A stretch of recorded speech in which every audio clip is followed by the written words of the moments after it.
Your dog already knows you're about to leave, and what they do in the next few hours alone could be silently breaking them. And most owners have absolutely no idea it's happening. Welcome to Dog Secrets. If you love dogs and want to understand what's really going on inside their minds, subscribe. We break it all down here. Today, we're talking about something that affects millions of dogs every single day: separation anxiety. Specifically, the 5 things you can do in the final minute before you walk out the door that will completely change how your dog experiences being alone. These aren't guesses. They're backed by animal behavior research. And once you understand them, you'll never leave the house the same way again. Let's get into it. Here's the thing most people don't realize. Your dog isn't just reacting to the moment you leave. They've been building up to it for the last hour, watching you, reading you, tracking every little pattern: the sound of your shoes, the jingle of your keys, the specific way you move when you're about to go somewhere. By the time your hand touches the door handle, their nervous system may already be in full alert mode. And when a dog's nervous system tips into that state, what researchers sometimes call hyperarousal, the body floods with stress hormones. The heart rate goes up, the muscles tighten, and then the door closes, and they're stuck there, alone, with no way to bring themselves back down. That's when you come home to chewed furniture, neighbors complaining about barking, or a dog who looks at you like they've been to a war. The good news?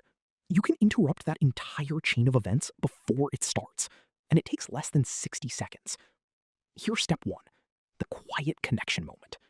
Most owners, right before they leave, accidentally do the worst possible thing. They get emotional. They pick up the energy in the room.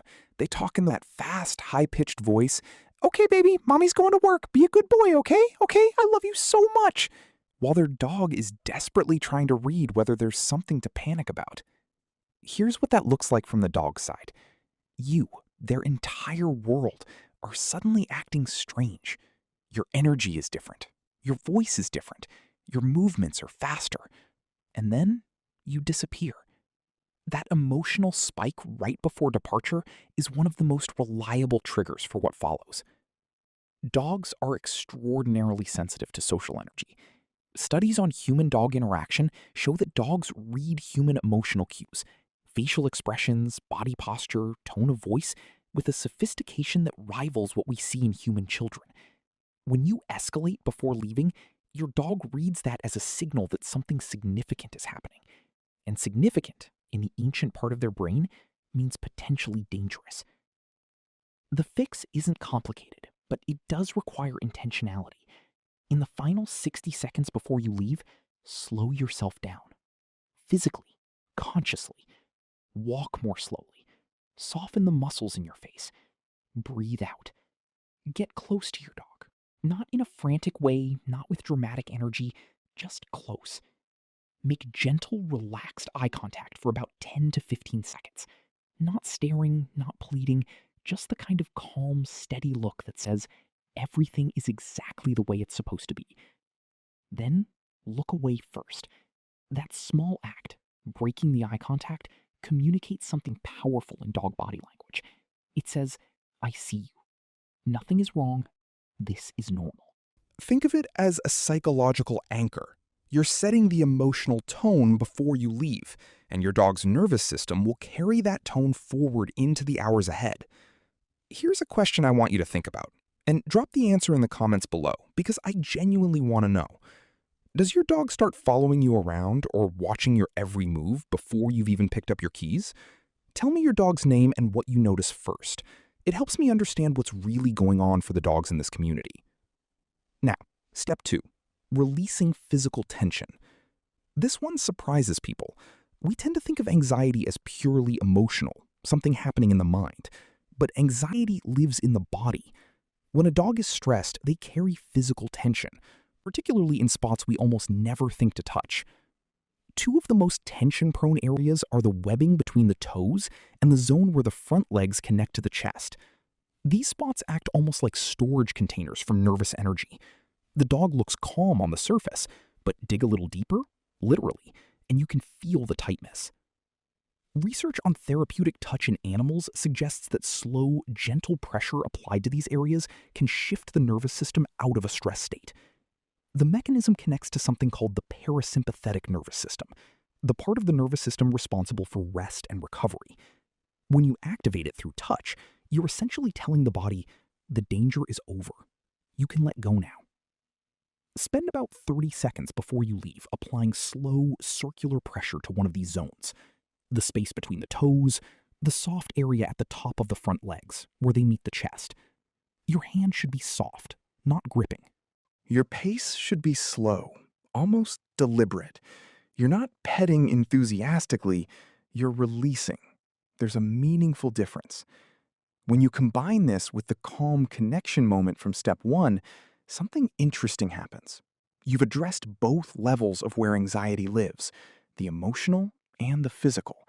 You've told their mind everything is fine, and now you've told their body the same thing. And a dog whose body is soft is a dog who's much better equipped to handle the silence that follows when you walk out. Keep going, because step 3 is where most well-meaning owners completely undo everything. Step 3, the boring exit. Here's the scene. You've had a nice morning with your dog. You're running a little late. You crouch down, you pull them into a hug, you look into their eyes, you say something like, "I'll be back soon, I promise. I love you more than anything." And then you stand up, grab your bag, and leave. Maybe you look back through the window. Maybe you say one more thing. Maybe you hesitate at the door. It feels kind, right? It feels like the loving thing to do. But from your dog's perspective, you just performed a ritual that screams high stakes. You created a moment. And the moment you create a moment, you tell your dog this departure is different from normal, that it matters, that something significant is shifting. Dogs are brilliant at pattern recognition. They don't just watch what you do, they watch how you do it. The emotional weight you bring to the goodbye is data. And if the goodbye is charged with emotion every single time, your dog learns to treat every departure as an event worth being anxious about. Animal behaviorists have consistently found that calm, predictable transitions are one of the most effective tools for reducing separation-related stress. The logic is elegant. If leaving always looks exactly like nothing, the dog's nervous system has no reason to escalate. So here's what the boring exit looks like in practice. For the 2 minutes before you leave, be unremarkable. Move slowly, don't initiate a big cuddle, don't give a speech. When you're ready to go, say one brief, low-toned phrase, something like, "See you later," or "back soon," and then leave. No hesitation, no second look, no pressing your face against the glass. This doesn't mean you don't love your dog. It means you love them enough to protect them from the anxiety you'd otherwise accidentally create. Now, here's something that will make this click, because step 4 is about something invisible, and it might be the most underestimated tool you have. Step 4, the scent anchor. Dogs live in a world of smell in a way that humans genuinely struggle to imagine. Their olfactory system is anywhere from 10,000 to 100,000 times more sensitive than ours, depending on the breed. Smell isn't just information to a dog, it's presence, it's safety, it's the equivalent of someone they love being in the room. When you leave and the house smells clean and neutral, freshly mopped floors, scented candles, laundry detergent, you've removed one of the primary sensory signals that tells your dog they're not alone. Research on canine stress responses has shown that dogs exposed to a familiar owner's scent during periods of isolation show measurably lower stress indicators. Less pacing, less vocalization, lower cortisol-related behaviors. It doesn't take much. Before you leave, place something you've recently worn. A t-shirt from yesterday, a hoodie you slept in your dog's favorite resting spot. Don't wash it first. The point is the scent, and washing removes it. If your dog has a crate and they feel safe in it, put it in there. If they have a particular corner of the couch or a dog bed they gravitate to, place it there. This is especially valuable for rescue dogs or dogs who already show signs of insecurity. But honestly, every dog benefits from it. The scent acts as a biological signal. My person still exists. My pack is near. This place is safe. Think of it the way a child holds on to a parent's item when they're scared. The world hasn't changed, but something on the inside shifts. Combined with what you've already done, the calm connection, the physical release, the boring exit, you've now built a layered system that works at multiple levels: emotional, physical, behavioral, sensory. You're not just hoping your dog will be okay, you're actively setting the conditions for them to be okay. But there's one more step, and this is the one I want you to pay extra attention to, because it's the most commonly overlooked and the damage it quietly causes is significant. Step 5. What you leave playing in the background. A lot of owners think, I'll just leave the TV on, or they turn on the radio or shuffle a playlist. The idea is sound. Background noise can help dogs feel less isolated, and it can mask outside sounds that might trigger a startle response. Dogs are much more vulnerable to sound anxiety when they're alone. There's no one to look at for reassurance, no one to calibrate against. But here's the problem. Most background noise is unpredictable. A TV show switches to a commercial with a loud jingle. A news broadcast cuts to sirens or crowd noise. A random playlist jumps from soft acoustic guitar to something with heavy bass. Every one of those unpredictable audio spikes is a potential startle event. And when a dog startles hard while they're alone, they have no mechanism to de-escalate. The spike happens, the stress hormones flood in, and there's nothing and nobody to help them come back down.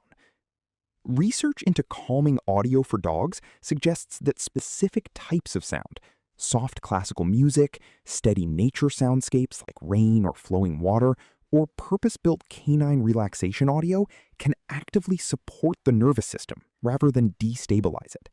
The key factors are consistency and low intensity. No sudden changes in volume, no unpredictable tonal shifts. Sound that simply exists steadily in the background. What to avoid? Regular TV, stations with ads, anything with sirens, crowd noise, dramatic sound effects, or loud music. What to look for? Dog-specific calming playlists, classical music stations without ads, rain sounds, forest soundscapes, brown noise. Set this up about 5 minutes before you leave, at a volume that's conversational, not loud enough to be intrusive, loud enough to gently fill the space. This does two things simultaneously. It gives your dog a soft, stable sonic environment to rest inside, and it muffles the unpredictable outside world, delivery trucks, neighbors, other dogs, that would otherwise be a constant stream of potential triggers. If you're only going to change one thing based on what you've learned today, make it this one. It's the smallest change with one of the most immediately measurable effects. So let's put this all together. You wake up.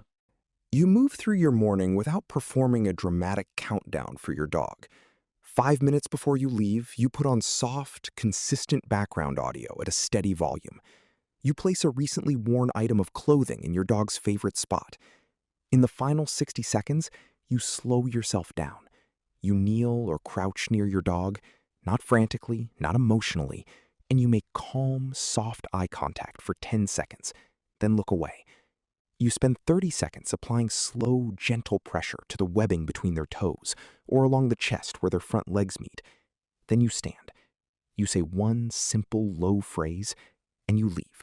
No pause, no drama, no looking back. What you've done in under a minute is give your dog's nervous system 5 distinct signals that all say the same thing. This is normal. You are safe. Being alone is not danger. Being alone is rest. That's not nothing. That's the entire difference between a dog who spends the day in calm rest and a dog who spends the day in quiet suffering, waiting for something to feel okay again. Dogs don't have the cognitive ability to tell themselves they'll be back, everything is fine. They can only feel what their nervous system tells them to feel. Your job, and you're doing it by being here, by caring enough to understand, is to speak a language that reaches that nervous system before anxiety gets a chance to take hold. Over time, these rituals become the pattern, and patterns for dogs are safety itself. When your dog learns that your departure always feels a certain way, and that certain way feels calm and predictable and safe, they stop bracing for something bad. They start trusting the pattern.